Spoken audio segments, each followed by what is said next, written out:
Some enjoy these episodes a lot. Others, well, they're their favorite episodes. Another dual episode. I'm thrilled to have my guest dash co-owner, Eric Helms, in the house today to talk about your master's thesis on protein. I should note, unlike last time you were a guest, Eric, I'm really happy to have you on board. We've made some changes to the Iron Culture. We got rid of the former hosts. You might notice that. We, instead, the co-owners have assumed duty. There's a whole controversy. So minor changes, but we're thrilled to have you back on. Yeah, I'm really pleased that we let ourselves go. Yeah. I think that's really allowed us to come back to who we are by not being who we were, by not being us anymore, but now being truly ourselves. Yeah. And I just want to say for those out there, people seem to really enjoy, they assume what we're doing here is banter, but it's just two guys having a serious conversation. And there are some individuals that'll come to the podcast, and the title of this might be Everything You Need to Know About Protein, which is true. We're going to talk a lot about protein. But there are some people that's like, hey, man, I don't want to hear any banter. I don't want to hear any personality. I want to hear robots talking about things. So if it's cool with you, let's just dive into talking about protein. Is that okay if I ask the first question? So you're saying this won't be banter. This is to be straight into it. I think that's a bold new step. Yeah, it's a bold new. Let's see how it works out for us. Yeah, I hope well, but all right, let's just get into it. So let's talk about protein. As we know, Robert Wolf recently published a recent study talking about amino acids and protein synthesis. Eric, we can all agree that the initiation phase of mRNA translation is a key target for the regulation of protein synthesis and skeletal muscle. This translation is mediated by a number of factors. We collectively refer to it as EIF. Do you agree with Wolf's hypothesis from his recent study that states that the factors governing translational control of muscle protein synthesis are responsive not only to prevailing plasma concentrations of amino acids, but also to the direction in which concentration of leucine charges? I think this will be a short episode because the answer is yes. Oh, hey, guys. Well, we answered everything. There's no need for banter then, okay? I guess that's what happens when there's no fluff.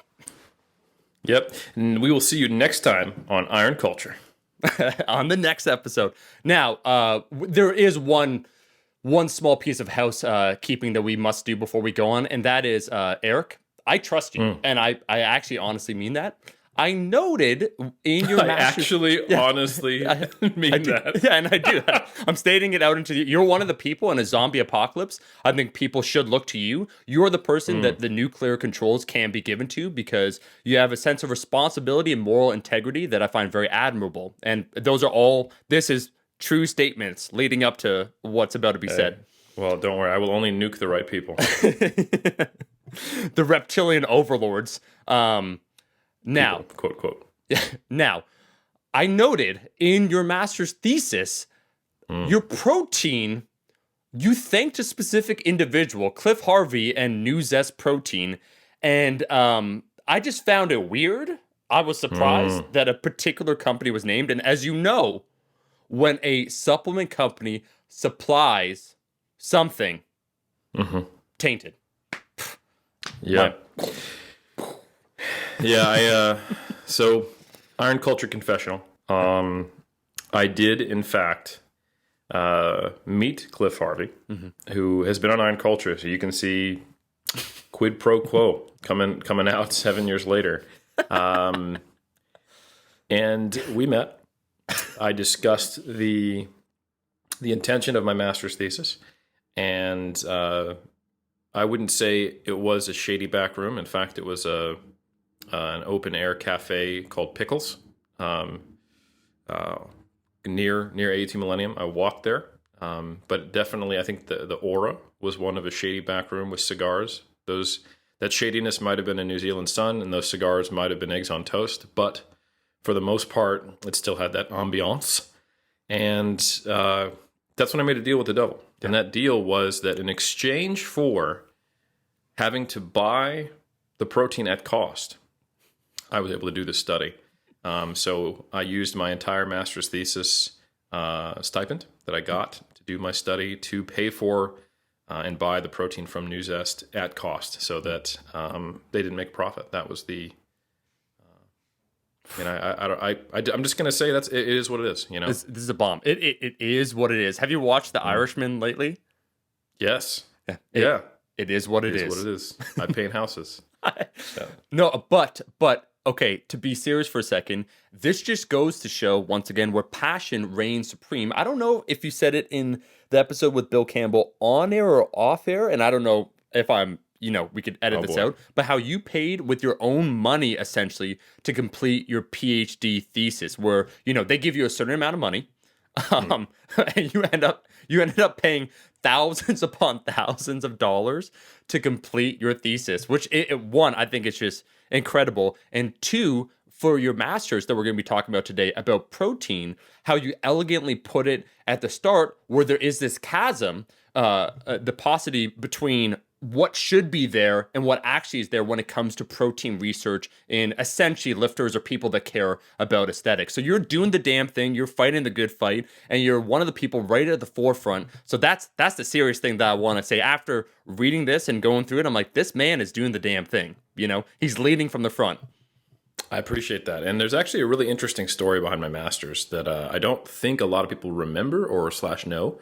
But first, I will say that was on air that I talked about that, and that's more common than people know, that personal funds get snuck into research just because it ain't going to get done sometimes.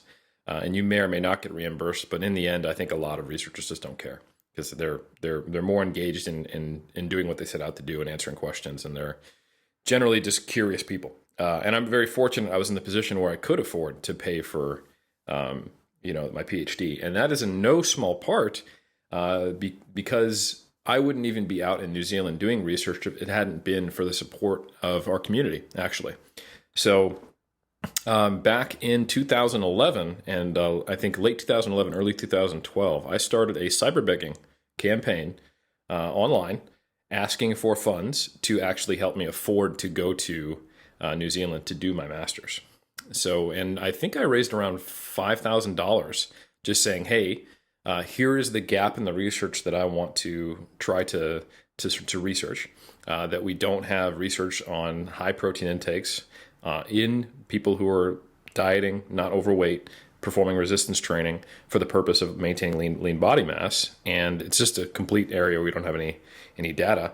My plan is to go out to AUT to do this. I've been accepted, but it's going to cost me a lot of money to move my family out there, move into a place and get the ball rolling. And we pretty much exhausted all of our funds to move out to New Zealand. So that 5K was definitely 100% needed. And that gave me a very strong sense of, I wouldn't say obligation, but I would say motivation and desire to pay it forward to really make that research have an impact and be useful, write it in a way that was able to be taken up by practitioners and athletes. And that was a large part of the reason why I wrote the evidence-based recommendations for natural bodybuilding, which had a section of my master's in it, and then also the recommendations for natural bodybuilding for resistance training. So those were kind of some of my first publications in 2013 and 2014, along with my systematic review that only occurred because I was able to get out to New Zealand because people were nice enough to help me do that. So I think the story of my master's is really kind of a story of a big trajectory change in my life.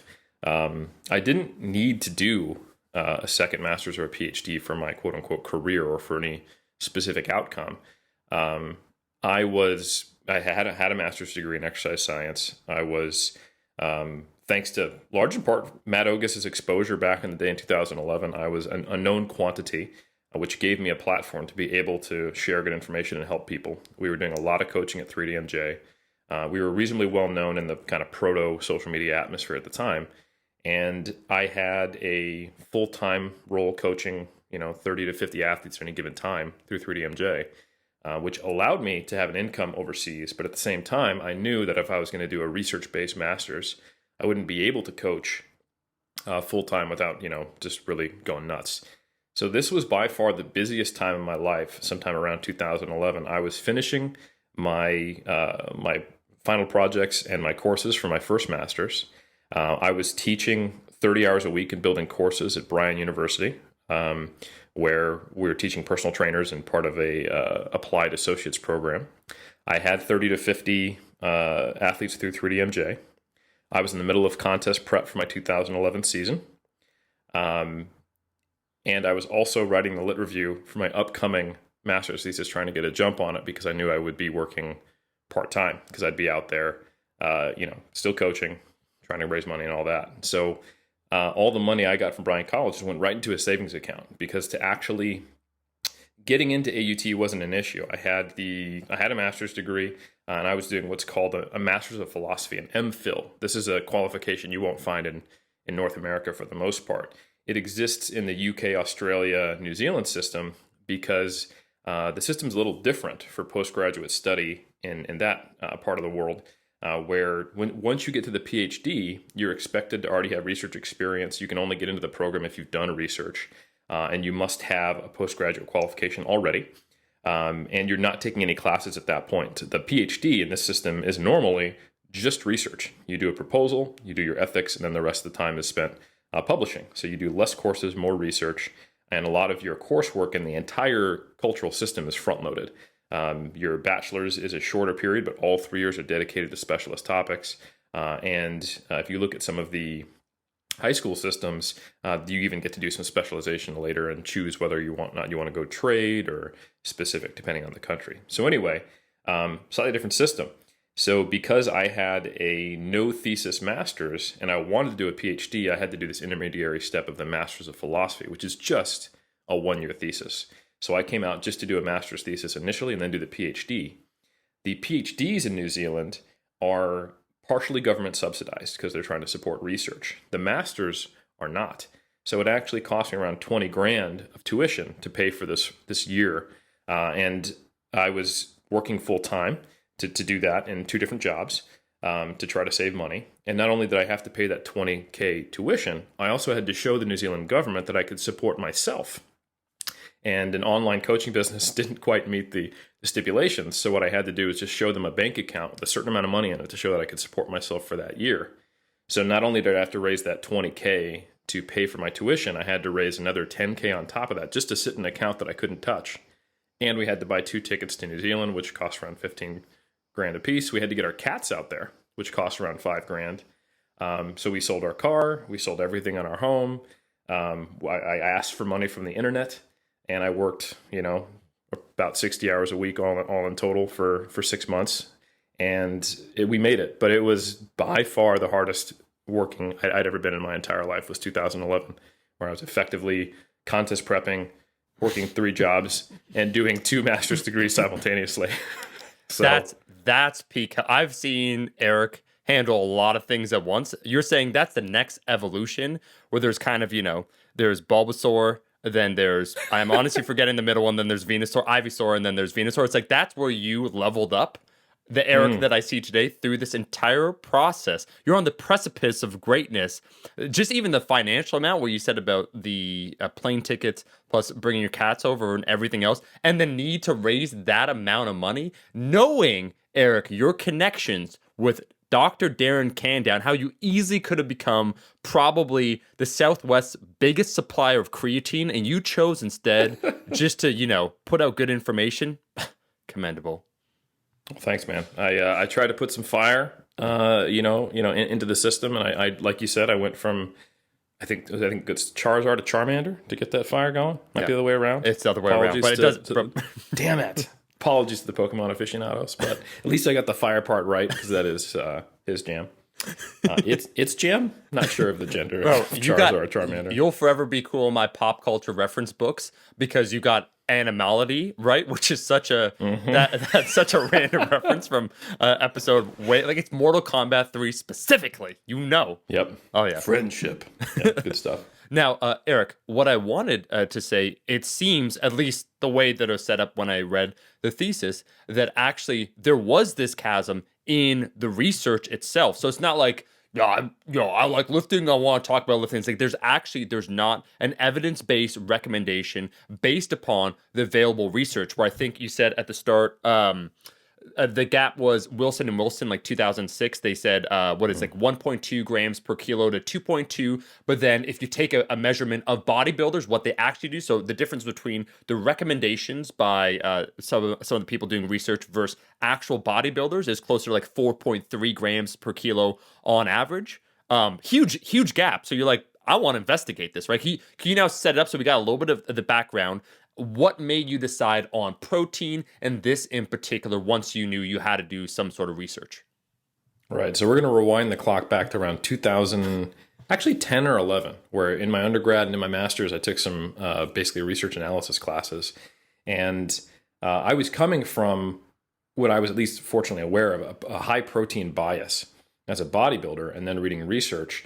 And the research really had not, I think, adequately addressed this question. A big part of this was just a lack of research. Another big part of this was the methodological issues of the way we actually research protein. So the foundational research in protein uses a method that's known as nitrogen balance. So nitrogen is one of the elements on the periodic table, and we get it only through protein. So that means that we can effectively look at the whole body protein balance, in quotes, by assessing the amount of nitrogen that goes into the system and the amount of nitrogen that goes out, and seeing as to whether it's positive or negative or at balance. And we can assume that if it's at negative, that there's a net loss of protein in the body. Don't know where it's coming from, though. Likewise, if it's positive, we know there's a net gain of protein. That's probably good for adaptation, or that it's at balance.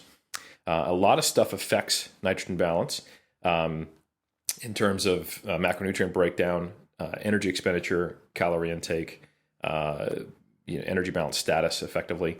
And it's definitely not tissue specific. And the way you actually measure it is this is where everyone's going to be like, oh, I want to be a nitrogen balance researcher. This sounds so glorious. Oh, no. What you have to do is collect. Yes, exactly. So fortunately, there are actually equations where you can measure nitrogen losses through feces and sweat. So you don't actually have to collect sweat and feces, but you do have to collect urine. It's the primary place where we excrete nitrogen. And that can vary greatly between individuals for all the things that might affect urinary output. So you have to carefully assess the nitrogen in the food content. That's one thing, not a big deal. And then you have to collect urine and assess the nitrogen and then look at the total balance. And this is a really useful tool for what I would say would be nutritional adequacy. So if you are, say, the World Health Organization, and you want to figure out what's the bare minimum amount of protein in the diet that we can prevent malnourishment and prevent losses of body protein, that's where nitrogen balance shines. And that's where the RDA comes from, that 1 or 0.8 grams per kilogram of protein, which would be, for reference, 80 to 100 grams of protein for a 220-pound male. So that is, it's hard to eat that little unless you're like a dieting vegan who's intermittent fasting and also doesn't want to eat any vegan protein sources. It's like difficult to eat that low of protein. So it's very useful from kind of a public health perspective, but it's not, what it specifically cannot do is tell us whether it is a optimal intake for improving lean body mass or for adapting to resistance training and gaining more strength. So we had all these studies looking at nitrogen balance in athletes, which is kind of starting on the wrong foot where you're using an inappropriate measure. And it was a long time before we got more tissue-specific surrogates for protein assessment, like measuring muscle protein synthesis, which became the rage kind of in the 2000s.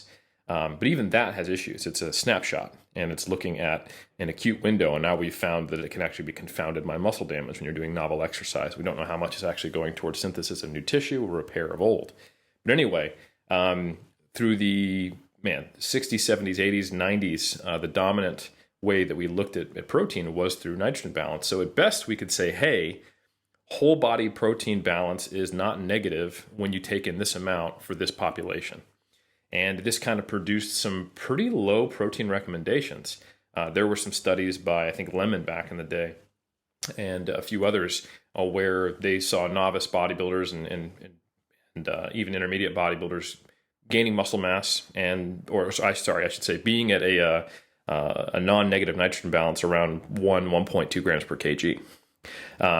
And I should actually say that might be adequate to make gains. It doesn't completely short-circuit the process, but to produce optimal progress in strength and hypertrophy. Now we know today that higher intakes are probably appropriate and recommended. But at the time, there was this big gap.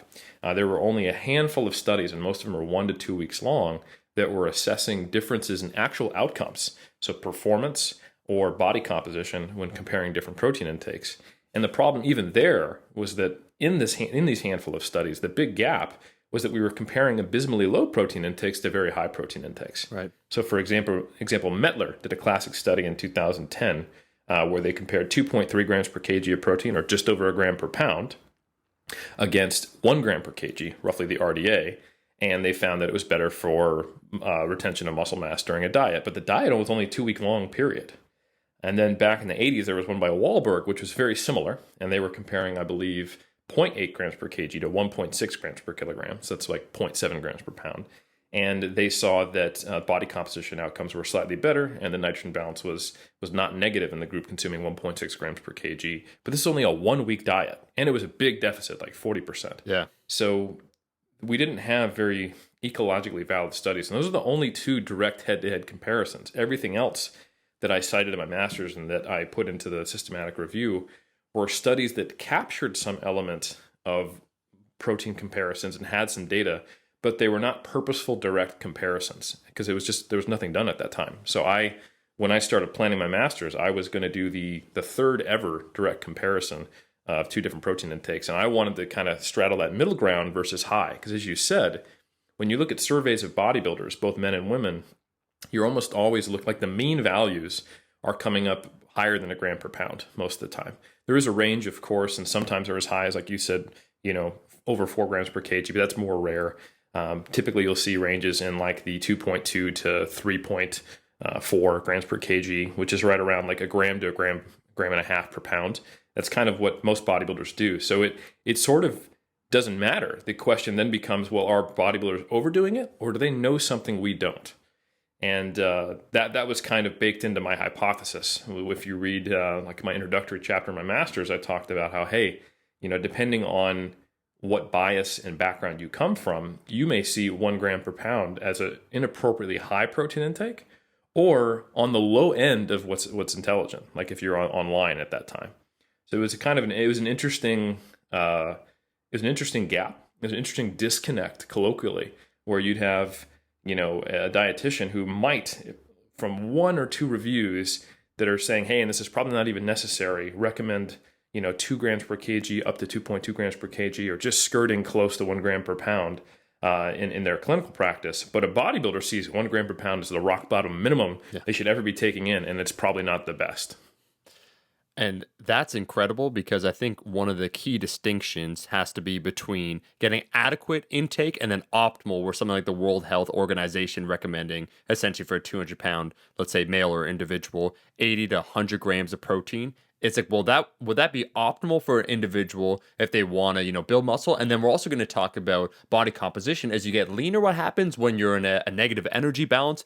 Eric, I think it'd be important. The majority of listeners will know this, but I was taking a look at our stats. We have about 30% of people that are not subscribers that just kind of float by. So for all the people that are maybe just tuning in and they want some base definitions, why, first of all, do we care so much about protein as it relates to body composition? And can we just get a basic working definition of protein and the amino acids and all those things before we continue? For sure. So we have amino acids, and much like many nutrients, we have essential and non-essential. So the essential nutrients in our body are ones that we need to get from food to get them in adequate amounts, and that we can't produce in our body from conversions of other substrates. So the essential amino acids are also the main players in muscle protein synthesis. Muscle protein synthesis, that term just means synthesizing proteins that are built into muscle. And proteins are simply built up of amino acid complexes in various different forms. So if you were to look at whey protein or soy protein or casein or beef or chicken or pea or whatever, they would have different amino acid concentrations, combinations, and ones that are in higher amounts and lower amounts, et cetera, et cetera.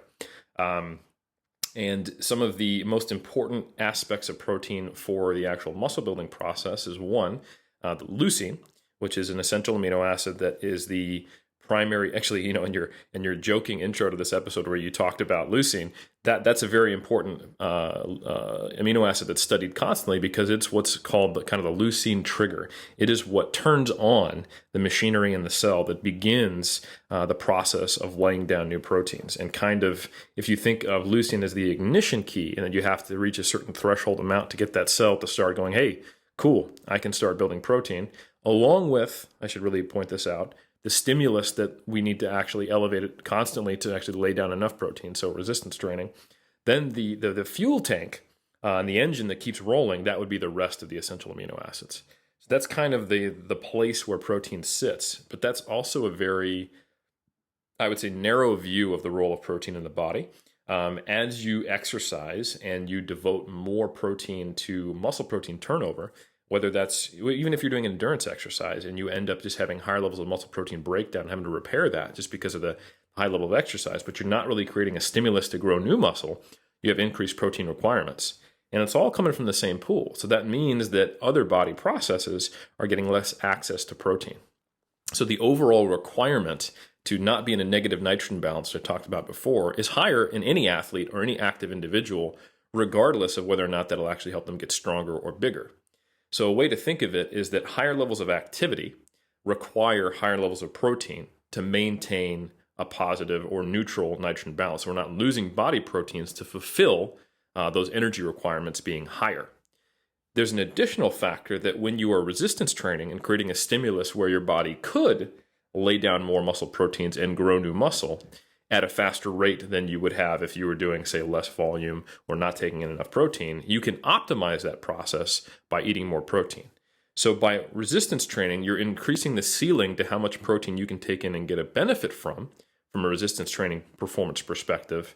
But also just the act of training and increasing your total energy expenditure is increasing your requirement from protein. So it's kind of on both sides of the equation, both the breakdown and synthesis side of it, where someone who is lifting weights and having a higher activity level needs to use protein.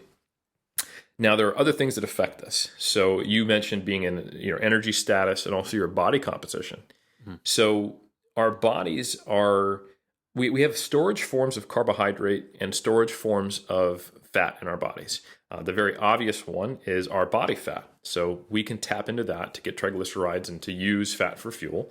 And we also have glycogen, for those who aren't aware, that is the animal form of stored carbohydrate. We have that in our liver, in our muscles, in small amounts, even in our brain and some other tissues as well. Glycogen depletes much more quickly, and it is used for high-intensity efforts. And fat is something that we can even a very, very lean person, like someone who's on a bodybuilding stage, even if they are fully carb loaded, they would go through their carbohydrate. Like if you just started to burn it at the same rate, this is not a realistic scenario or hypothesis and wouldn't happen physiologically. But if you just said, all right, we're going to get rid of 1 gram per hour of your remaining fat tissue in your whole body and your remaining carbohydrate, you would still run out of carbohydrate first, even though you were shredded on stage and carb loaded. So we have a much more finite supply, a much smaller gas tank, if you will, for glycogen. So our body fights to preserve glycogen. This is more of a survival mechanism. You don't want to be fully glycogen depleted and then have some kind of predation threat or disaster happen if you're thinking about paleo man. You need to get away, climb a tree, run away from lava, jump off a building when it explodes, whatever. While body fat, it's kind of more of this slow change over time. So when you're in different states of glycogen depletion and when you get leaner, there are shifts in fuel substrate utilization in your body, which therefore change how much of different macronutrients you might want to take in.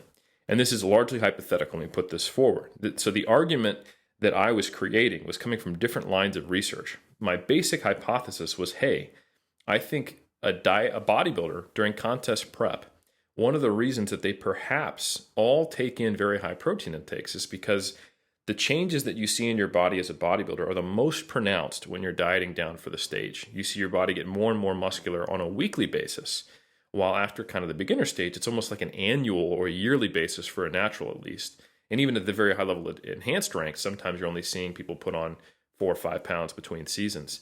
And that's, when you're going from like 260 to 265, like IFBB pro level stuff. So the largest visual changes we see are during diets.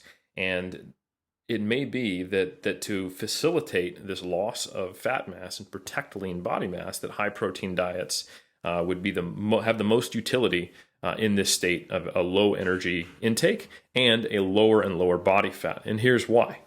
There's been a number of studies comparing obese individuals to lean individuals, and you can see that leucine is used for fuel more. Amino acids in general are oxidized more, And essentially, because there's not a whole lot of body fat to tap into when you're lean, your body will tap into your own body's amino acid stores to fulfill the role of energy expenditure. So there's a cannibalization of tissue that's much more likely to happen when you're lean versus high in body fat. And that is compounded by other things. So bodybuilders are also doing cardio. So like I mentioned before, not only does resistance training increase the ceiling to how much protein you can benefit from, but overall activity increases the requirement of protein just because overall energy expenditure goes up. So you're burning through more protein because your body fat's low. You're burning through more protein because your activity is high.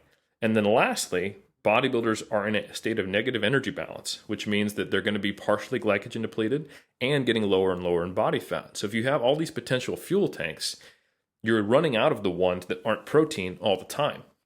So you're low in carbohydrate, you're low in fat, so what's left? And that's essentially the situation that a bodybuilder is in, while also creating a demand and a desire and a potential benefit from having higher protein. So I thought, if we've got a lean person doing cardio, doing resistance training, partially glycogen depleted, man, all signs point to them having the highest potential protein recommendations we would see, at least among athletes. Obviously, if you're starving or in some other unique states or disease states or clinical states, that would be different. But so the argument was, hey, we got this data showing endurance athletes need more. We got this data showing that when you're in negative energy balance, your protein requirements, or rather your protein oxidation goes up. We've got this data showing that when you're glycogen depleted or low in body fat, your protein requirements go up. So we combine all that together, and I said, man, we need to test this. We need to assess whether we're actually providing adequate recommendations for bodybuilders or strength athletes or athletes in general when they're in a state of negative energy balance. And there was almost no research that looked at that. And very rarely would you see a textbook that gave a recommendation for athletes in different statuses of energy balance or surplus or deficit. You would just see a general recommendation, typically 1.2 to 1.7 grams per kg, again, based on nitrogen balance data. Does this man know how to party or what? I think what's interesting, one of the things, correct me if I'm wrong, that previous researchers put forth, why not a reason for lower protein recommendations, but at a lower body composition in a negative energy balance, your body is more efficient with protein that is ingested. But that actually could just be a mechanism for your body needing more protein. And so it's trying to be efficient with anything that it has. So there's just this huge gap of nobody exploring this. In comes Eric. Can you talk to me then about how you set this whole thing up? Like what the process was like, or this framework. So now you know what you want to test. How do you set it up? Right. So I generated the hypothesis that, hey, in these states, there's a higher protein requirement, and that was the first chapter of my master's thesis was making that argument on a very basic level, and giving the background. The next step was to do a systematic review to look at everything that had already been done. So I read literally hundreds of papers on protein, everything that I could find, and produced a systematic review of this and plotted all of the data. Where basically, I included the studies and the analysis if they had a measurement of body composition change, lean body mass and fat mass, and we could derive a grams per kilogram protein intake, and they're in a negative energy balance status. And this was like, I think it was 5 or 7 studies. There might have been 7, and I had to exclude one by Pasiakos. I'm actually forgetting. It's 6 because I just read your thesis. 6, there you go. So it would have been 7. A study by Pasiakos came out during my master's, and we decided not to include it because they were not resistance trained. They were resistance training, and if you read the manuscript, they were specifically given basic muscle conditioning, but not intended to change their protein requirements. They weren't being given like progressive resistance exercise, so I didn't feel that was applicable for the target population reading the study. So that wasn't included. So we had 6 studies that we're basing it on, and I essentially just looked at change in lean body mass, change in fat mass, protein intake. Not true stats were done on this. This is very, very much just kind of a hypothesis generating systematic review. And it did seem to show that in the studies where a higher protein intake was used, that there were either non-significant loss of lean body mass, gains in lean body mass in some cases, which typically coincided with those higher in body fat, or maintenance of lean body mass. And some other interesting factors seem to qualitatively pop up. Again, if there's a study by Garth and colleagues that was done, and they saw that the only group that actually lost lean body mass were the leaner individuals losing at the fastest rate. So the highest energy deficit with the lowest body fat, which kind of lined up with the other aspects. However, those individuals with a higher body fat percentage losing at a lower rate, they were actually able to put on muscle mass while losing body fat, while taking around 1.5 grams per kilogram, 1.6, 1.7 grams per kg of protein. So it seemed like we had a sliding scale of appropriate protein intakes that was somehow related to body fat percentage, the size of your energy deficit, and perhaps your training age. Because when you are first just getting under the bar, the threshold for creating an anabolic environment and the protein you take in getting directed towards building new lean tissue is very low. And building those first 10, 15 pounds of muscle on average in your average person is going to happen almost regardless of the status of your energy balance or the status of your total protein intake. It's going to happen very efficiently, unless you're doing something really crazy like being on a starvation diet or fasting completely or eating a no protein diet or missing certain essential amino acids. So it's very possible for someone new to the game to put on muscle while losing body fat, even in a suboptimal dietary environment. However, when you've already have those 10 to 15 pounds, and now you need a much higher stimulus to actually produce a much lower gain, unfortunately, now you have to kind of get everything right, quote unquote, to be able to produce that scenario. And typically that's not going to be dieting on low protein at a very fast rate. So anyway, that was kind of the first step, was to create this systematic review where we went, that we don't have direct evidence, but everything points to the fact that it wouldn't be a bad idea to have a higher protein intake when you're in this state of dieting. On top of that, doesn't seem to be much harm either. And we're going to fast forward and jump now to like 2019 real quick. And this is something that's been echoed many times. There's still not great evidence, especially in a dieting state, that a higher protein intake is required, necessary, or beneficial for maintaining lean body mass, but it has all these interesting secondary effects. So Jose Antonio has done a lot of research now showing that your total energy expenditure might be a little higher when you have a very high protein intake. Satiety is much higher. So the thermic effect combined with satiety means that it might be easier to simply diet on higher protein, even if it doesn't have that robust protective effect that I hypothesized back in 2012. It may still, because we just don't have enough research. And there is some data leaning that way.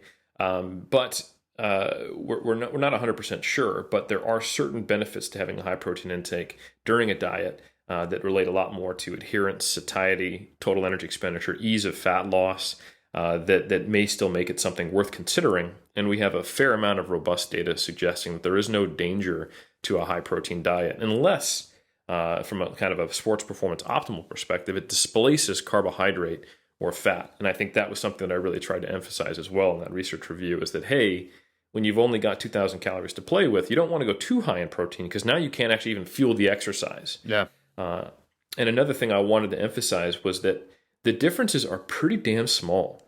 Like if we were to rank the priority of importance for what's going to be the most beneficial for guarding against fat-free mass losses during dieting, I would put resistance training way at the top. Shortly after that, I would put eating enough energy, so not losing weight too fast. Yeah. A good recommendation is 0.5 to 1% of your body weight per week. And then a distant third, and I do mean distant, would be your protein intake. I would rather get you eating half the protein you needed, but losing at an appropriate rate and on a really good Program. resistance training plan to maintain muscle mass, than the opposite, where I gave you enough protein, but you had a really poor training plan and you were on a losing 4 pounds a week or something like that. Yeah, I think it's very interesting where you noted that in your thesis, where you're talking about fat and everything else, where you recommended not going below 20% for fat, because once you take a look at the 3 macronutrients in your caloric amount, especially I think in yours, it was they were eating 60%. Was it below maintenance? So it was 60% of maintenance calories, so 40% below maintenance. Yeah. Oh, sorry. Yeah, and that's a pretty big deficit. And so when you have that amount, or when in general people are dieting, the concept that, well, wait a second, if I increase one macronutrient, so if I increase my protein, that means something else has to go down, and it's this fine balance. I do want to talk, Eric, more about how you set this up and what the end results are, because the practical takeaways we'll get to in the final component, which I find interesting when we talk about satiety, adherence, and maybe echoing the notion that sometimes, bodybuilders or the idea that success leaves clues, but what type of clues are they leaving? That these individuals that are doing the damn thing, so they're dieting every single year or every few years doing a competition, they naturally gravitate maybe for wrong reasons that might not hold true to maybe a higher protein. They find it maybe a little bit easier for them to do. And then, over time, we piece out some of the research indicating that some of this methodology might have a rationale behind it. So can you tell me then, you're setting this up, just break everything down for us and then what the results were. Yeah, you made some really good points there, Omar, and I'm going to touch on all of them. Touch all of them, bro. I'm going to touch you everywhere, Omar, and you won't feel neglected in any part of that statement or your body. What? In that order? Huh? Who said that? Eric, can I just say, I don't get where people say that there's sexual tension on this podcast. It's so weird that people claim that. I don't understand it. It's unfounded. I don't feel tense. I feel pretty relaxed when I'm around you. That's what I'm trying to say. In most parts of my body. Yeah, right. So back to the question at hand. Good segue. So you can't just write a systematic review for your master's in most cases. You actually need to go experimentally test your hypothesis, and that is what I set out to do.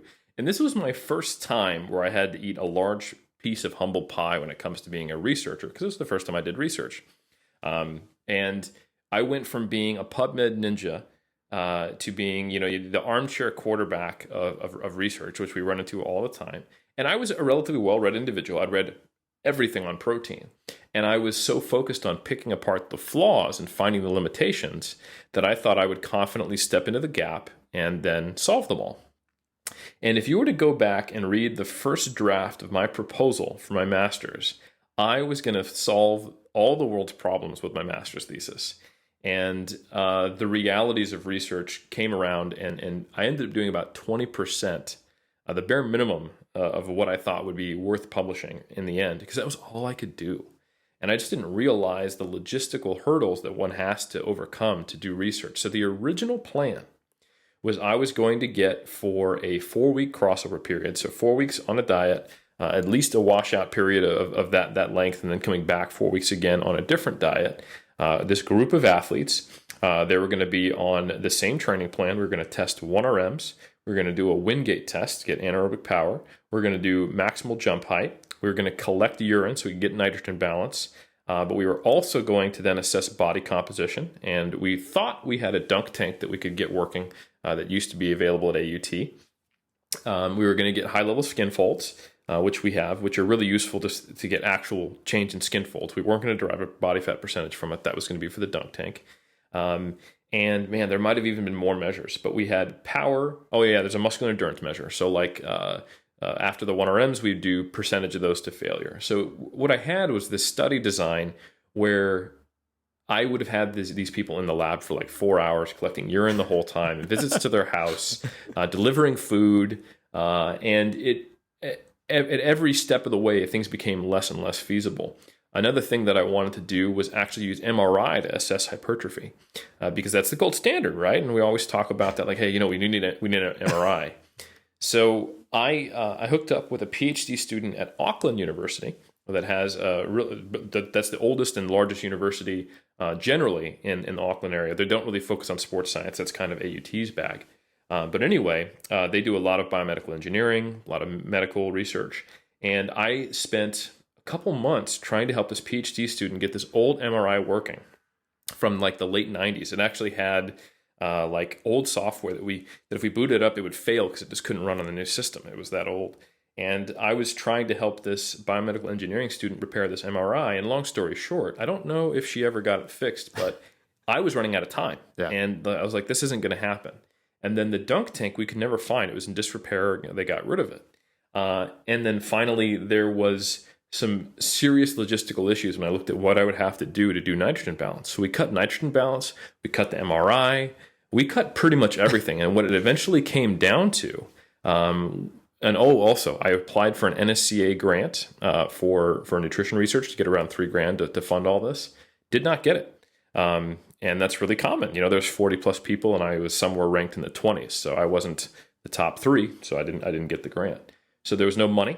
There Eric, was no sorry, out MRI. of curiosity for the grant, my man, Yes. did you send a photo of yourself on stage? Because I feel that could have pivoted you and got a better outcome in your application. Was that included at all in the portfolio? All I can say, Omar, is hindsight's 2020. Right. So didn't get the grant, did not get the MRI working. There was no dunk tank. Couldn't do the nitrogen balance testing. And in the end, what it came down to, what was feasible, was we used people and just asked them to keep doing their own training. It was no longer a controlled training program. We did high level skin fold testing, derived percentage of body fat, but also just looked at change in skin folds and the remaining, composition of the body, like a 2-compartment model, change in lean body mass. We provided meal plans and then a blinded protein powder. So I got pea protein, which at the time, back in 2011, 2012, was not nearly as popular. This is what I got from Cliff Harvey through New Zest, clean lean protein. And I got their vanilla flavor, which was a pretty blandish flavor. And then I got a low sweetness maltodextrin.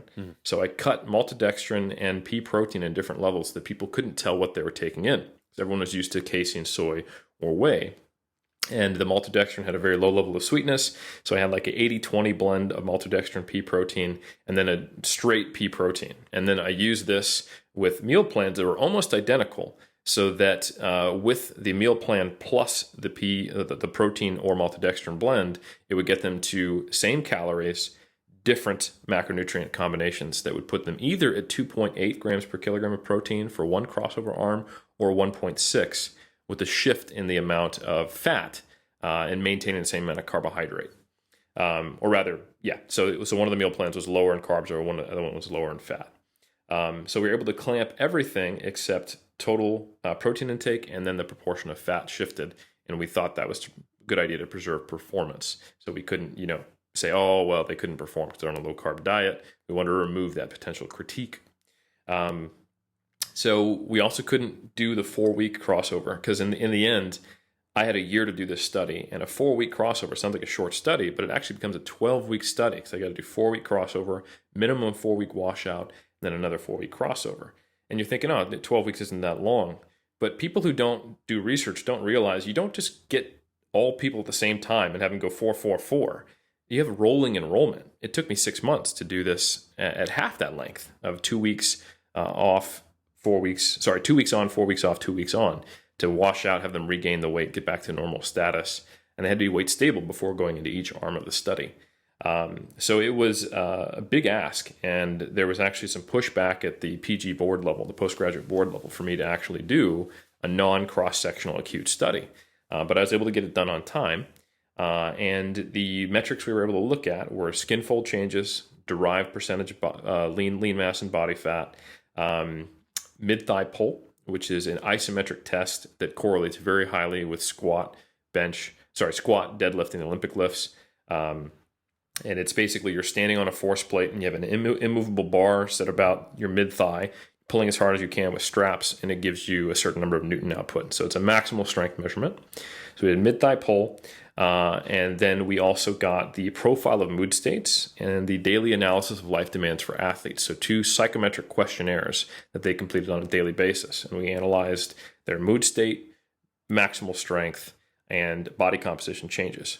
And then also looked at dietary adherence. And we had a really good group of people. One thing that I think I did really well with this study was that I asked people to meet with me and then do a lead-in period where I taught them how to use MyFitnessPal, had them try to hit certain targets, gave them a scale, met with them multiple times, and did a lot of pastoral care, if you will, to teach them how to track. And only those who could give me a 2-week period of tracking at least 3 to 5 days a week and weighing in at least 3 to 5 days a week and being reasonably consistent got into the study itself. So by the time people actually were recruited into the study, I had gone from like 50 meetings to 13 people. And all 13 of those people had at least reported 100% adherence. The numbers seemed to match that. Didn't see any weird kind of weight gain or anything like that. And then I had asked those people to step at least a month away from the diet and then come back again. And to their credit, all 13 people came back. So it was, I kind of got it done under the hair of my chinny chin tin, just barely. And we had data that showed, in the end, counter to my hypothesis, there was not a significant difference in changes, or I should say meaningful difference based on the stats model I used, in changes for body composition, in changes for strength. However, mood state was different. And the diet satisfaction element of the DALDA, Daily Analysis of Life Demands for Athletes, was better in the higher protein group. An overall profile of mood states and daily analysis of life demands in athletes showed lower stress levels in the higher protein group.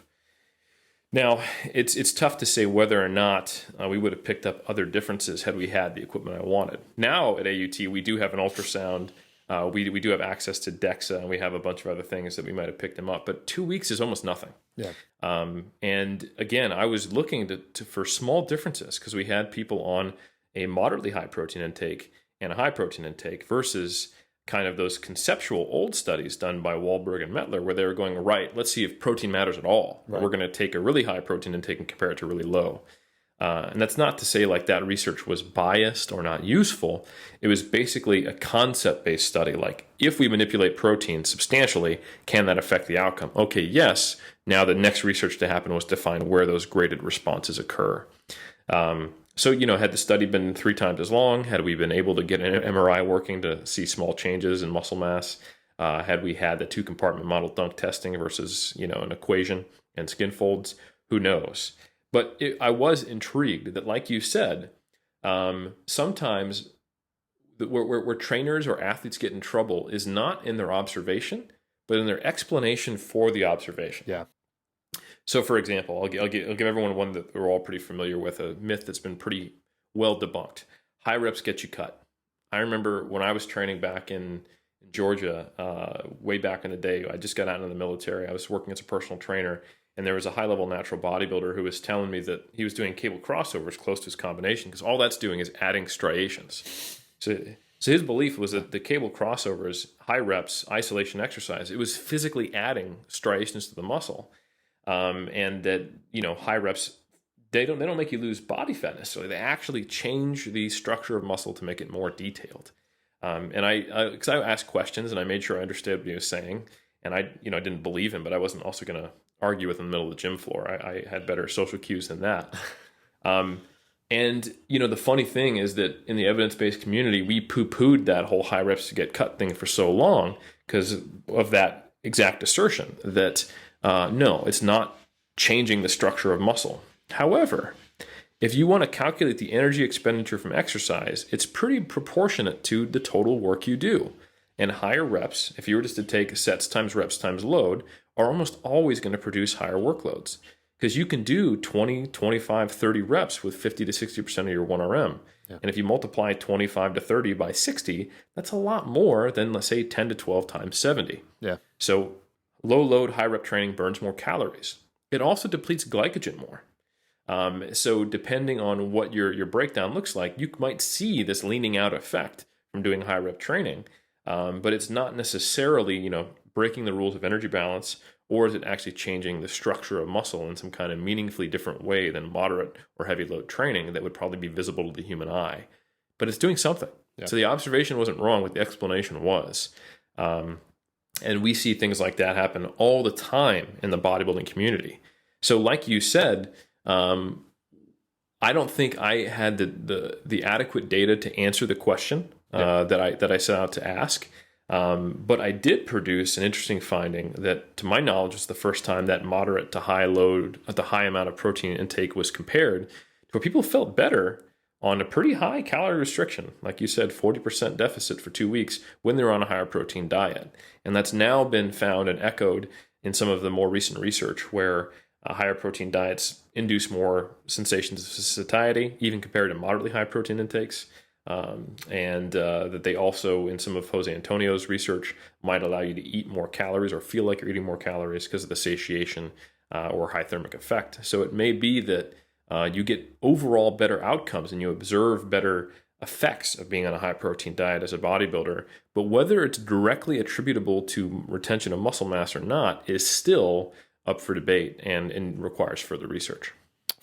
And so I'm gonna hit you with it. We're gonna go off on a slight tangent here, Eric. Let's assume that we're not beholden to unfettered corporate capitalists and corporations that are nefarious with their intents, and we instead can try and bring about a golden age of lifting for everyone, and you have unlimited resources. Okay, we care about the betterment of humanity via being more aesthetic.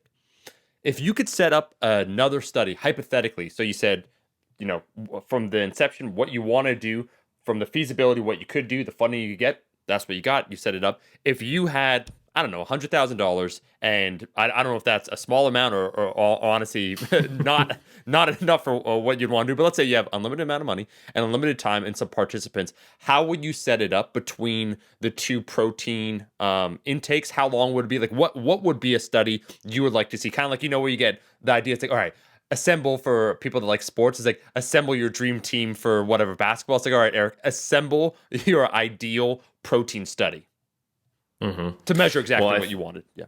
I mean, ideally, I would get a group of contest prep bodybuilders who would allow me to do their diets. And I think I would very honestly come to them and say, hey, we don't know at what point a higher protein intake is beneficial. And I would want to emphasize that, hey, just because you might be on a lower protein intake if you're going into this group, it would still be a reasonably high protein intake, let's say 0.7 grams per pound or 1.6 grams per kg. And the calories you're not putting into protein are going to get to go into fat or carbohydrates. So this might fuel your training better. It might elevate your hormones better. It might allow you more glycogen retention, might look fuller. It could be potentially better than the higher protein intake. We don't know. And I would want to make sure that the individuals involved felt comfortable with that, because you don't want people to have expectation biases. So I would do a lot of front-end work to make sure we got a good sample of participants who would adhere to the plan, had kind of this spiel, because I think the problem is that most bodybuilders believe that a higher protein intake is better, just due to their cultural beliefs, if you will. Yeah. So I would need to find a group that were open to being in either randomization group, and then we would set them up with a diet. Certain same target rate of weight loss in each group, similar macronutrient breakdown, except for maybe protein and then an equal distribution between fat and carbohydrates, because that's more ecologically valid. And then take them through an entire contest prep where protein intake remains stable while other things changed, trying to maintain a certain rate of weight loss over time to kind of mimic what bodybuilders really do, and actually, take them into contest all the way. And then take measurements of really good measurements of hypertrophy and fat. Lean mass, muscle mass, and fat mass over time, and performance. So semi-regular testing of performance. I would like to see both muscular endurance and 1RMs kind of built into their program. That's what people care about. And then I would also like to see pretty robust measurements of muscle size, regional and overall. So we could check them in DEXAs along the way. But I would actually like to get sum of 8 skin folds with a high-level ISAC. That's really what a bodybuilder cares about, is the actual distance of fat from their skin to their lean tissue. So not deriving a body fat, not just getting the sum of 8, and then getting regional assessments of muscle thickness. So you could use an ultrasound for that. Not very difficult at all. And make sure you have a high reliability before doing it. We could assess, pec, bicep, tricep, quad over time. And those are all measures I've done before that I'm pretty confident we could do, both in men and women. I'd like to get both, because there could be gender differences or sex differences, I should say. And then take that truly out over a 4 to 6 month contest prep period to see if one group was able to maintain more lean body mass than the other without the cost of anything else, and to get an idea of how the mental effects would be taking some of those same measurements I took before, the DALDA profile of mood states. There's eating disorder and body image questionnaires that we could also throw in there to see if that mitigated at all, and get a total, maybe even looking at things like sleep, just to kind of get a really robust assessment of all the effects of contest prep, and not just a few limited domains, and then assess them in very reliable ways, and then somehow get a sample size where we're comparing 30 plus in each group to 30 plus in the other group. Yeah. And I think that's when you'd be able to, like, with one study, definitively answer this question.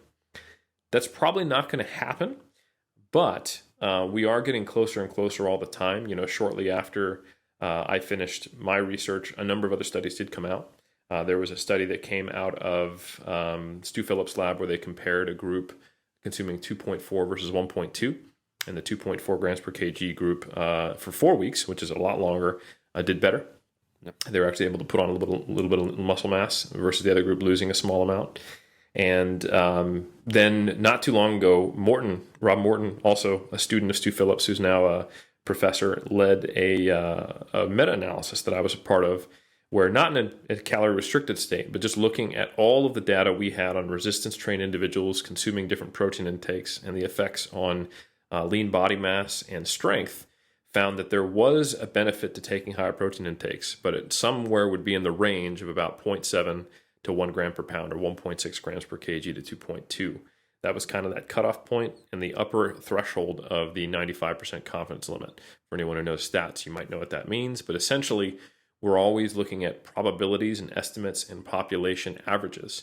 And we're pretty damn confident that although the mean was at 0.7 grams per pound, or 1.6 grams per kg of protein intake when you're at maintenance or a surplus of where the benefits seem to plateau, there is a plus or minus value on that. And it went all the way down to 1 gram per kg and all the way up to 2.2 grams per kg or 1 gram per pound. Since we know there's probably not harm in being too high, we reported the upper half of that confidence limit as a practical recommendation for athletes and said, hey, if you really are trying to maximize all potential avenues for hypertrophy or strength, you probably want to trend towards the higher end because there's no potential downside that we can see, and we don't know your individual characteristics.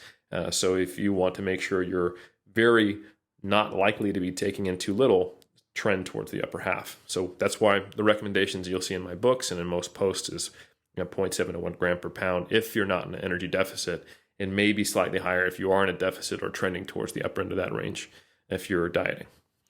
Eric, I have one more question before I give a proposal to the cult. How long do you think that study would take? The one that you just outlined with the 30 competition, 30 and 30, like roughly, because you said what's the phrase that you use where you don't do them all at the same rolling time? Enrollment. Yeah, rolling. Yeah. There's like people who actually haven't done research. They understandably are under the misconception that an 8-week study takes 8 weeks. Right. But in reality, you will have people, like let's say you start a study, you finally get ethical approval and you start recruitment in, let's say, January, and people start actually coming in to start the study and do 1RM testing and pre-testing and interviews and seeing if they meet the eligibility requirements in January, and then some start in February. Let's say you get 4 or 5 out of the needed 60 to start in February. That means those 4 or 5 who start in February, like let's say this is a 4-month study, are going to be finishing in July, right? Or June, excuse me.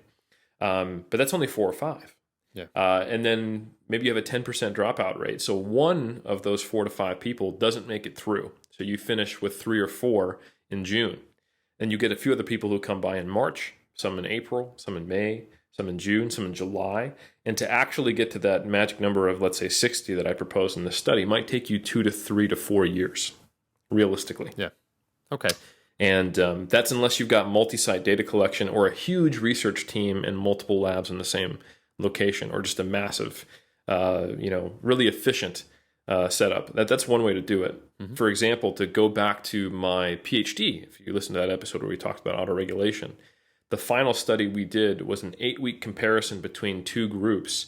We finished the study with 11 in one group and 10 in the other, but we recruited close to 30, maybe no, more like 25, 26. So I think we had maybe 20 to 30% who didn't make it all the way through. We had like maybe 4 or 5 dropouts, I think. But anyway, that 8-week study I was there for 10 weeks, and they had started data collection a few weeks prior and went a few weeks after. So we were able to get an 8-week study done in 16 weeks, which is incredibly efficient. And I can tell you that lab was packed. There were days when we had all 5 ER racks with someone in each one, a participant. So 5 people at the same time. And we have to have 10 plus researchers in the room in a classroom sized area, and that was every day, 3 days per week training. These folks would come in, and we were trying to keep that lab packed as much as we could, because that's the only way you can get that many people through that study in that time frame. Right. So typically, with the average exercise science or nutrition lab, you can multiply the length of the study by 3 to 4 to get an idea of the average length of time it would take to actually do the study from start to completion. So if you want to see a 6-month study, we're talking 1.5 to 2 years if it's done well. If you run into issues, or if you're doing a dieting study, or the more things that you ask a human to do that they don't want to do or that become logistically problematic, or the more times you cross over the holidays or spring break with students, you can add another multiplier of 1 to that. Yeah. So those become huge problems. And if those who recall the Science of Bodybuilding issue episode we did with Bill Campbell, he specifically avoids the holidays and spring break for that reason. Because their adherence will drop off, and they will either drop out of the study or lie to you and give you bad data. So, thank you for that. My proposal now. Some people see problems. I see opportunities, as the greatest ancient military general of all time, Hannibal Barca, said. We'll either find a way or we'll make one. Here's the proposal to the cult. You have an opportunity now to basically put this question to rest. We have, Eric, at the minimum 20,000 listeners per episode, upwards of 30 or 40,000. Just looking at simple stats, how many of those are likely millionaires? More than one, I could tell you that much. How many of you have a lot of disposable income that you think to yourself, would another Ferrari really make me happy? Short answer, probably not. Would furthering protein research ultimately make the world a better place to lift, as Eric would say? The answer is yes. So if you want to directly contribute, and this is now the Eric Helms legacy, you heard it here first. He's going to conduct the damn thing, or at least get it organized. You donate the money, okay, instead of buying a yacht, buying a boat, buying a person, buying an island, doing whatever you do with your insane amount of money. Slide into our DM on Instagram on Iron Culture, because we know you're out there. We only have to take a look at the sheer number of cult followers to know that we can make this happen. If you are, Bill, if I could call Mr. Gates just by his first name, Bill, we know you love the cult. I thought you meant Dr. Campbell for a second. No. Well, he needs the money too. Yeah, he unfortunately there's a little thing. He had a falling out with his family. You notice he was kind of coy when I brought up the Campbell Soup Chunky Dynasty, and he said, "What? I don't know me." And I said, "Okay, man, if you whatever, okay." Like, well, his lawyers advised him to speak in a certain ways about that relationship. Yeah. I heard he got disowned. I don't want to speak anything more than that from the Campbell Soup legacy. But here's the way you find out. Google, is Bill Campbell a member of the Campbell Soup family? And you'll find nothing. No record of him, nothing. And if that odd absence of information doesn't tell you something, then you're not a good conspiracy theorist, my friend. Absence of evidence is just proof that the truth is actually conspiracy. Yep. 100%. So for those people out there, anyways, I'm just saying, I'm half joking, but actually I know that, is it not true, Eric, with a yes or no, that individuals or corporations, depending upon the university, institution, a bunch of other things, can help fund studies? You can, yeah. For example, big shout out to Legion Athletics. They have put money towards a study we're doing right now that I talked about in that episode with Bill Campbell. That's looking at rates of weight loss and whether or not slower or faster might be better for optimizing the ratio of lean to fat mass losses, or gain, I should say. Sorry, it's a weight gain study. And then also big shout out to Renaissance Periodization. They have given an amount of funding that's helped my students conduct a lot of research on powerlifting and physique sport to date. So I mean, as much as Omar started this off with a joke, if you do contact us and want to give some money towards research, I'm not going to say no, and we will have to find out some way to funnel it through the university so that it actually makes sense. But it's logistical hurdles. Yeah, creating some paperwork for me, but. Hey, need to find a student to actually take on the research project as well. But few minor things. It would eventually get to the right place. Yeah. Like even if it was a different lab, I might even at this time, if someone came to me straight up, like a real answer. If someone said, "Hey, Eric, I want to give you $100K to do this study," I would say, "Thank you so much. I can't do it right now. I'm in the middle of other research and I have students. However, I do think we could put out a call for a PhD student to come answer this question, and then we could figure out which lab would be best suited for that." And I think Dr. Campbell might be a great place for that. I don't think it's a PhD program yet, but essentially, if you want to reach out, we could find a way to make that happen. It would be probably a collaboration between labs. Yeah. Like most things I say, Joseph Campbell, who is not once again associated with the Campbell dynasty, but he talks about mythology. Maybe. The hero with 1,000 faces. He talks about ancient mythology. So we're talking almost now, what do you classify? Primitive mythology, the concept of state of play amongst humans. I am always half joking, but there is underlying a seriousness baked into it where, I threw it out there, but if someone should contact us, I think that'd be fantastic. We'd get the damn thing done. Yeah. Or I would find the connections to make it happen so that money went towards building the body of knowledge. Yeah. And that's honestly what you're about, which is why, from your dedication, you had, so I skimmed the dedication section, but like all these, I'm like, this guy's just like paying it forward, this, that. And what's cool, you see actually, from once again reading those papers, kind of the cross section of people that we've interviewed here, or just how things are all related. It's not this massive network of individuals that are trying to research this information. It's like you kind of deal with similar. There's probably several hundred researchers around the world, Eric, in this field. Like maybe less than 1,000. I don't know. Yeah, I think sometimes people see the media reports about research and they hear about NIH funding and grants and stuff like that, or like the Hadron Collider, and they think about like big science where there is corporate and government subsidization of very, very big deal projects with millions of dollars of funding. That is absolutely not sports science or sports nutrition. What it is a bunch of bros and sisses who decided to go to graduate school or just love sport and hear about each other because they read each other's publications and go, oh shit, you're doing that. Like email each other directly and work together and then scrape together hundreds or thousands of dollars to collaborate when it's needed. But most of the time, we're operating with completely unfunded research just with what we have available at our university. It's kind of like a big, dark, like if there was no light on a planet and everyone's trying to explore the place, and occasionally you see someone else with a lantern and you're like, oh, they have we should walk towards each other and see, like, you tell me about the path that you took to get here. Oh, we know a little more because we shared lanterns. Yeah. So yeah, that's kind of a existential, darkly terrible, existentially sad example, but it's true. No, existential analogies are a favorite on Iron Culture. Let's bring it then, Eric, full circle. So you did your research. Let's talk also just takeaways for individuals. We said that what you recommend in the book, but protein overall is a sliding scale, as you note in that paper.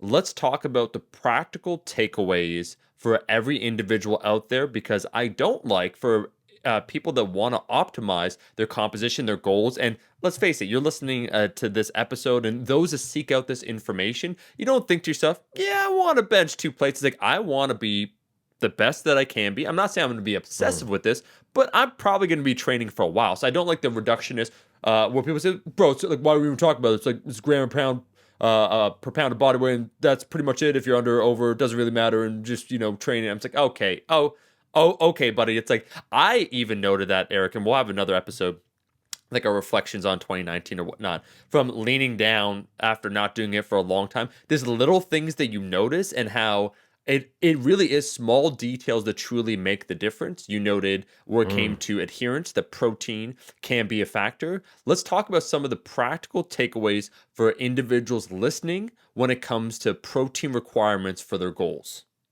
Absolutely. Yeah. So now looking back, I've had almost coming up on 7 or 8 years of being involved in the protein research scene, if you will. Yep. I think what we can confidently state is that for anyone who's looking to build muscle mass or strength, you probably want to be consuming close to a gram per pound of protein, so long as you're not substantially overweight or very high in body fat. If you're in a reasonably, quote unquote, normal body fat range.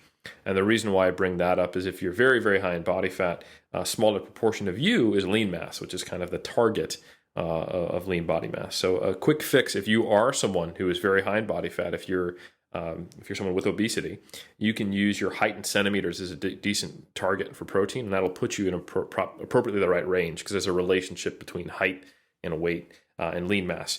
So you like, for example, I am 6 foot, which is about, I think, 182 centimeters, and 180 grams of protein is right around 1.8 2 grams per kg for me, which is perfect.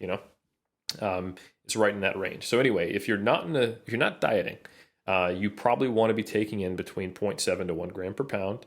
That's 1.6 to 2.2 grams per kilogram. And then there are times where you might want to consider higher protein intakes. One of them, if you are someone who in a surplus, you gain weight too quickly, you're hungry, you tend to overeat, or you struggle with kind of that all or nothing mentality where you just kind of turn all lean gaining into kind of the seafood diet. That's SEE, seafood, eat it, gain weight too quick. You kind of go on dreamer bulks accidentally. That's a time to take in a higher protein intake because it displaces other nutrients. It produces satiety and it kicks up your energy expenditure at a very small amount, but might add up over time. This is where you could consider a higher protein intake, and based on some of Jose Antonio's work, maybe as high as, say, 3 to 4 grams per kg. I probably wouldn't go as high as 4, but that's just a miserable diet. But up to maybe 1.5 grams per pound Your urine will of protein. stink. It does, Yeah. and your time in the bathroom is less enjoyable. Your people around you don't like the smells that emanate from you. There are social costs. But you're so to doing this. anabolic, Eric, all the time. Yes. Your gut flora does not like you. I mean, weird stuff is going to happen. It won't, but it's fine. There's no negative health consequence. But you could go that high in protein, and it may help you adhere to a more appropriate calorie intake due to the satiety and difficulty of following that diet. I don't think you even need to go that high when dieting, but it's probably not a bad idea to be slightly on the higher end of the protein recommendations when in a calorie deficit. I normally recommend dieting bodybuilders to be somewhere in the range of, say, 1 gram per pound up to like 1.25 grams per pound, or say, 2.2 to 2.5 or 6 grams per kg of protein intake. And that is kind of the sweet spot where we're very unlikely to be displacing carbohydrates or fat in any way that would hurt you, and unlikely to be too low to not be kind of optimizing any protective benefit we get from protein. So for lean body mass retention. So yeah, that's kind of the practical take homes for everyone. And this is still an area we need to research. We're finding out more and more. One interesting thing that also came out of some of the work that's been done with muscle protein synthesis is that bodybuilders are probably getting hit on both ends of the muscle protein balance equation. There was some fundamental work done a few years back showing that the main thing that happens when you start dieting is that the ceiling comes down, meaning that muscle protein synthesis rates don't get quite as high. And you can, quote unquote, rescue those MPS rates with resistance training and higher protein intakes. And we thought, so it's not actually a muscle protein breakdown issue. It's not like we're hemorrhaging protein when we start dieting. It's that we just can't stimulate it as effectively. And that was kind of what we thought for a bit. And then a couple of different research studies came out where we started comparing leaner individuals to individuals with higher body fat. And we found that in leaner individuals who are also on a deficit, muscle protein breakdown rates are also higher. So I think there's still a solid rationale that the combined effects of someone who is lean and dieting may make it make sense for you to take in a higher protein intake. But again, this is a more hypothesis generating mechanistic data. We do need more applied studies, a more robust kind of version of what I did for my master's. But I'd say for now, kind of the better safe than sorry with no potential downside besides slightly stinkier farts would be to take in 0.7 to 1 gram per pound in a state of surplus or maintenance, and then somewhere between 1 to say 1.3 grams per pound when you're dieting. And then if you are someone who is very high in body fat, to use your height in centimeters as a decent guideline for grams of protein, rounding to the nearest 5 grams because you don't need to be neurotic. Yeah. Now, Eric, there are a few more questions, basic ones that we have to answer, because when we called a previous episode all about creatine and we went in with Dr. Darren Candow, people loved it. There was a question, like, well, an hour and 40 minutes chock full of information. You guys don't address creatine and hair loss. It's like, so there's a few questions. It's like, that's the question you guys have. Like, that's the one after everything. So 3 rapid fire ones that I'd want to ask you, Eric, will be one, and we've spoken about this before, but just kind of to include in this episode, sources of protein that ultimately doesn't really matter. The source of protein, if you're trying to aim whatever for 170 grams, are the particular proteins you should be aiming for, or by and large, as long as you're eating a diverse assortment of food, that you will be getting, your protein requirements regardless of the source. So I would say the only time it's really going to matter is if you're on probably a vegan diet. If you're pescatarian, lacto-vegetarian, if you have a omnivorous diet of any type, you're probably getting in plenty of high quality proteins that make this a non-issue. For those of you who are on a vegan diet, that means you're not consuming dairy, you're not consuming chicken, you're not consuming fish, you're not consuming eggs, or if those are or animal products are so rare in your diet that you are at times vegan, I want to refer you to episode 43, Veganism in Moderation. And some of the very useful proteins to supplement with as a vegan athlete would be pea protein or pea and rice blends. Soy is also fine. It's just not quite as high in some of the amino acids that are essential and part of that muscle building process compared to things like whey. But if you're also taking in the intake levels I just recommended, that's going to be sufficient enough to probably overwhelm any minor differences in terms of the amino acid composition of animal versus vegetarian sources. Yeah. Okay. Second out of the three questions would be then timing and the amount of protein in any one sitting, any one meal. I know this was brought up years ago. But does it matter when it comes to how you spread out or how you ingest your protein? You know, 1 meal, 2 meals versus 6 meals, time of the day. Does any of that have a huge influence on the end outcome? All right, rapid fire question and long monologue answer. You ready? Here we go.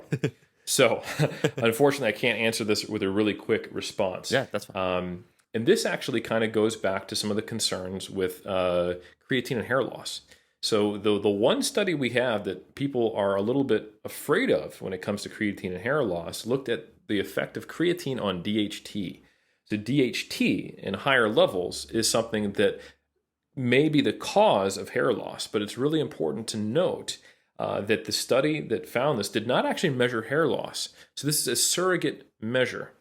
And it's really important to understand the difference between a surrogate or a mechanistic measure and an actual applied outcome.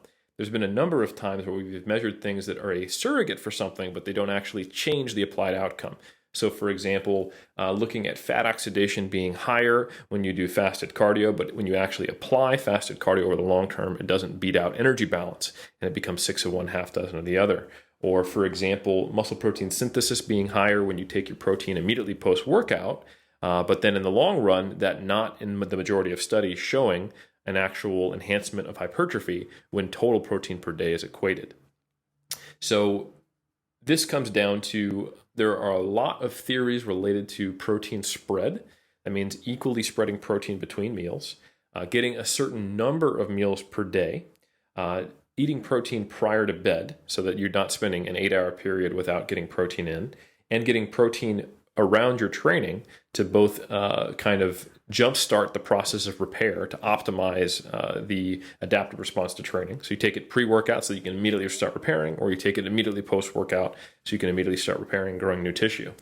And when you look at surrogate-based mechanistic studies, short-term kind of hour or day-long studies, you do see higher levels of muscle protein synthesis when you take in protein in the peri-workout window. You can see lower levels of muscle protein breakdown and a net positive muscle protein balance when you take in a slow digesting protein before bed. And you can see a greater area under the curve for muscle protein synthesis when you equally spread a sufficient amount of protein between multiple meals bolus throughout the day. And this all comes down to that thing leucine that we talked about earlier. So leucine, that metabolic trigger to initiate muscle protein synthesis, can only initiate that process so many times. And there's what's called a muscle full effect. So that if you were to initiate muscle protein synthesis by taking in a large bolus of protein and you try to do it again 1 hour later, you wouldn't see that same spike in muscle protein synthesis because that pathway had been saturated. So there's what's known as a hypothetical refractory period, meaning that once you have stimulated and turned on all that machinery to initiate muscle protein synthesis, there's a certain amount of lag time before you can do it again. And when you look at some of the research on this, it's probably a couple hours, 2, 3, maybe 4 hours. The important distinction we have to think about here is that this is looking at it in the lab versus the real world. And when we look at this in the lab, we get individuals to come in a fasted state. We feed them only protein, and we look at the response over hours, and typically we're giving them whey. So there's nothing in their digestive tract. We're giving them the fasted digested protein available, and we're looking at a diet that does not include anything except that whey. There's no fiber, there's no lipids. Total calorie intake's like 320 for a 14-hour period or something like that. And they're just getting 20-gram water and whey protein shakes over time after doing some kind of very abnormal style of training first, and we look at the protein responses. So yes, if you are in the state of not having eaten for 12 to 14 hours, and you're only going to be consuming whey, that might be the best way to do it, to take 20-gram doses every 3 hours to saturate that response and get it back initiated again. But in the real world, where you're consuming a mixed diet, mixed protein sources, slow and fast digesting, fats and fibers that are both slow down digestion, changes in gastric emptying rates due to fluid intakes even, all these things are going to affect it. You essentially are almost always in a state of having amino acids available. So because of digestion kinetics, that kind of peak and valley response we see in the lab becomes almost this flat line. And you have kind of a conga line of food going through your digestive tract where you're always in a state of being postprandial or in that state of just having eaten, except for maybe first thing in the morning. So the differences when you look at mechanistic studies are very clear. You want to take in high intakes of protein, but not too high, to meet the need to saturate muscle protein synthesis, and then wait, and then do it again, and use high quality protein sources. However, in the real world, when we experimentally test these protein bolus dosing strategies, or before bed protein intakes that with slow digestion, or peri-workout protein intakes, when we control for things like total protein intake, these differences almost rarely produce any difference in terms of practical outcomes in strength or hypertrophy or fat loss. And that's largely the disconnect between the real world and the lab setting. With all that said, it's not a bad idea to take the low-hanging fruit and things that are easy to do. And it's super easy to get protein on either side of your training. It's super easy to get some slow digesting protein before bed. And it is super easy to reasonably spread out your protein intake per day. So for example, if you're eating a gram per pound and you weigh, let's say 160 pounds, you have 4 meals per day of 40. You have breakfast, then you have lunch, you go train an hour after having lunch, training takes an hour, sometime after you're done training, you have a post-workout shake, another 40 grams, you have a late dinner, you go to bed, and if that late dinner consists of anything except whey, you've got a slow digesting protein. One of the false equivalencies that are made is that there's either casein, which is a slow digesting protein, or whey, which is fast digesting. What about chicken? What about salmon? What about beef? Right. What about an omelet? And interestingly enough, most proteins are very slow digesting compared to whey. A 25-gram protein amount of lean steak takes more than 6 hours to digest. And most steaks that people eat are closer to 50 or 60 grams, and they're not lean. So it's going to take even longer. An omelet with 40 to 50 grams of protein is going to take close to 8 hours to digest. So that means if you're eating a reasonably late dinner, let's say you go to bed at 10 and you eat a large protein bolus around 8 p.m., you've effectively done the equivalent of taking a casein shake before bed, or something so close that it would be a negligible difference. So it's very easy to set up a diet where you adhere to all these theoretically beneficial strategies, but just understand that they might make a small difference at best because of those digestion kinetics. I think you answered that perfectly. I just want to note you said 3 words about 4 minutes ago. You said stimulated, turned on, and refractory period, which I just don't understand why people keep noting in this podcast. They call it chemistry. Some call it attention. I think it's just good, hard information. Yeah. Rock hard information, if you will. Yeah. Lean tissue, lean muscle mass. Now, to not be superficial for 1 second, I know this question is going to come up, so it's going to be my final question. Creatine, hair loss is kind of one of the ones. I'm going to say protein consumption and your kidneys then, Eric, because I know that's going to be a question. It's like, well, wait a second. High protein intake, like on your kidneys, like isn't that bad? Can you just comment on protein intake and as it relates to overall health, maybe? Yeah, absolutely. I think that the kidney one's starting to die off. Yeah. And that original research actually came from animal research on rabbits, where they removed one of their kidneys and then fed them a high protein diet, and they were like, aha, it messes them up. It's like, oh no shit. And then they threw the rabbits out after the study. Correct. Yeah, exactly. They're like, oh, it's not good for them. Let's kill them. Yep, 100%. Yeah. That's actually what you do with all animal research. You sacrifice them in the end. But So a lot of the concerns related to protein and health have been pretty thoroughly debunked, at least kind of the stock standard ones that have been around since the 90s. So, for example, high protein diets cause calcium leaching, so therefore they negatively affect bone loss. Well, high protein diets also increase calcium retention in the digestive tract, and long-term outcomes show either neutral or positive effects on bone mineral density from high protein intake. So, okay, there goes the bone loss thing. Kidney issues. We've tested above 3 grams per kg over 1 to 2 year periods. And actually some of Jose Antonio's work has looked at a case series of higher than 2 grams per pound for long periods of time, and no issues recorded in any kind of blood panel.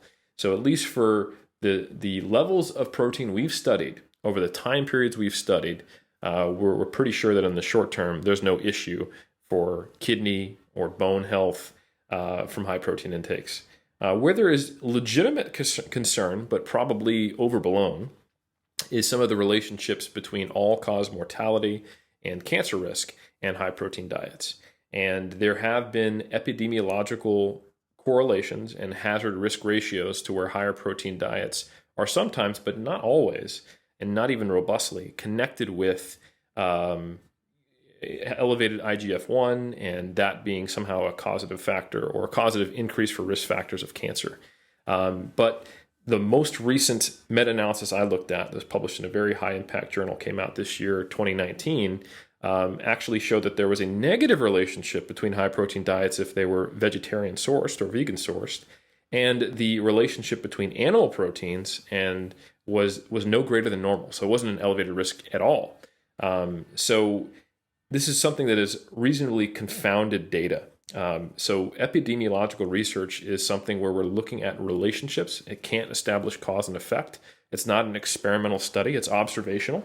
So typically we're taking thousands of people's self-reported diets and then looking at what number of them die, and then looking for relationships over that time period between their dietary and demographic data, controlling for certain variables, like you can try to control for lifestyle factors, smoking, BMI, etc., and then looking at relationships that come out in the data. So we have to have a really high sample size to overcome the signal to noise ratio from having self-reported dietary data and just the randomness that can cause death. And so, for example, there was a 2014 study that came out that made headlines, and the headline was that protein is just as bad as smoking for cancer risk. And if you read the actual study, it's actually 2 studies. One's an animal model and one was an epidemiological observation. The stats were pretty funky. So under the age of 65, there was an increased risk factor for cancer development with a higher protein intake. But once you got over 65, all of a sudden the high protein intake predicted better health outcomes and less death. And that, to me, looked more like a statistical aberration than anything. You also have to wonder how well you can control for things. So most of the time, in Western diets, a higher protein intake is also associated with a higher intake of processed meats, burnt meats, total calories, saturated fat, trans fat, and general junk food. Because if you're going to go get burgers and pizza and hot dogs, you're going to have a high protein intake. And that's a lot of other things that could potentially be affecting your risk of cancer. So overall, like I said, to kind of start this off, the most recent meta-analysis of this observational data of a large sample size does not show a relationship between higher protein intakes and all-cause mortality. So it's not something I would personally be concerned with. But we still need more direct research in cohorts taking in very large protein intakes. They've been up to 2 years, thanks to Jose Antonio's research of very high protein intakes showing no issue. But 2 years is actually kind of a short period when you think about the overall lifespan of someone. Now, Eric, maybe the question: what if you want to die? So if protein isn't doing it, what are the other options? Man, I would say that protein is probably. I mean, you could if you ate enough protein. Yeah. But I think there's probably more efficient ways. Okay. I just want to go out doing what I love.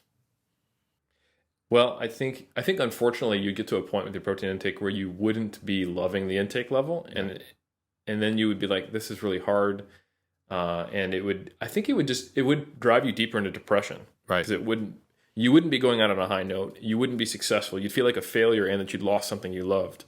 And that would probably motivate you to find some other method. Right. So True. It would indirectly work in the end.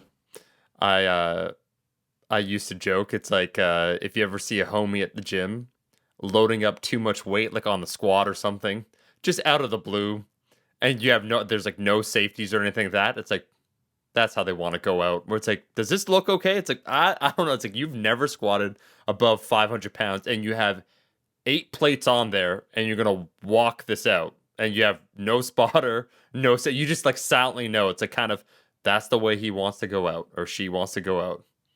It's like the Grey Havens for elves. Like Right. it just walking out something that you can't even hope to walk out. Right. Yeah. Eric, I do think we can definitively call this everything you ever needed to know about protein. Now that we've reached that time at the end, is there anything you want to circle back to, rephrase or kind of restate or anything that you feel that might have been missed? I think the one thing I do want to emphasize to people is that if your question right now is that grams per pound or grams per pound of lean body mass, I just want you to know that I hate you. Because if I don't say grams per pound of lean body mass, I don't mean it. All right. I get this question every time. If I give you a range, unless I said lean body mass, it's total weight. All right. God damn. Well, it kind of reminds me, and this is a light joke being a trainer, but conversations you sometimes hear I'll tend to notice sometimes it's clients asking questions. So that question's not terrible, but No, someone, it's not unreasonable. I just get tired of it. yeah, someone asking a question that's far outside of what they need to worry about. An individual that needs to lose 100 pounds. Like, yeah, so I heard high intensity interval training burns fat faster than low intensity. I'm like, dog, get it? I've taken a look at your workout sheet. You missed both of your cardio sessions. So, I mean, like, either one is the answer right now. I don't care. I think just doing Whichever something. one you're actually going to do. Yeah, just amazing. I commend your intellectual curiosity, but how about you actually go to the gym? Yeah. Oh, man. It's like a level 1 player trying to take on the level 99 boss and just, like, believe it's like, I got this. I'm like, nope. Yep. So does the pistol do enough damage to take out the cyber demon? Why don't you go find out? Best of luck. I'll see you at the respawn, my friend. Exactly. Eric, this is another fantastic episode. I'm just going to close it out because I want to say thank you for being on, again, Iron Culture as a guest and co-owner. I understand we made some pretty sizable changes, and there will be more. There is that stronger by... I keep forgetting it, but there's going to be some news. So we're hearing from our lawyers that we may be able to work something out with Danny Lennon of Signal Nutrition, have him on to talk about chrono nutrition. We can't guarantee anything. One thing we can guarantee, or we're supposed to guarantee, Eric, is of course, Well, I think that no more statements made by the previous, now dismissed after the corporate restructuring hosts. Yeah. Since the co-owners, Eric Helms and Omar Yusuf, ourselves, dismissed our previous Shock Jock co-hosts, Omar Yusuf and Eric Helms, there's been a fundamental change and positive note and improvement in quality of morals, really, in the show. And we've actually been thanked by Danny Lennon for our bold move. So I know that when he comes on, he'll feel safe.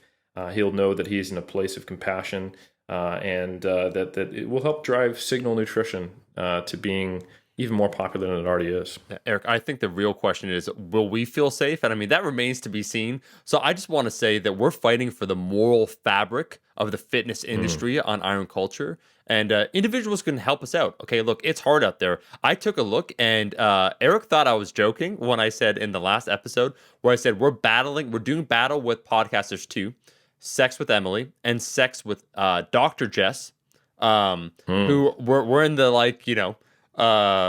we'll rank in health and fitness like number 60 or whatever when we debut. And I just take a look at the podcasts around us. We're doing battle, folks. So if you want to help the cult, you can leave a rating and review on iTunes. Doesn't have to be a 5-star, but it should be. On YouTube, you can leave a like and a comment. We do our best to respond. We're back every single Monday. Also, if you're listening to this one when it comes out, there is going to be a bonus episode before the year closeout. So stay tuned for that. That's not an aberration. That is not an error on our part. That is, in fact, exactly as we intended it. Just a little thank you, a little kickback episode. So we thank everyone, and we'll catch you every single Monday.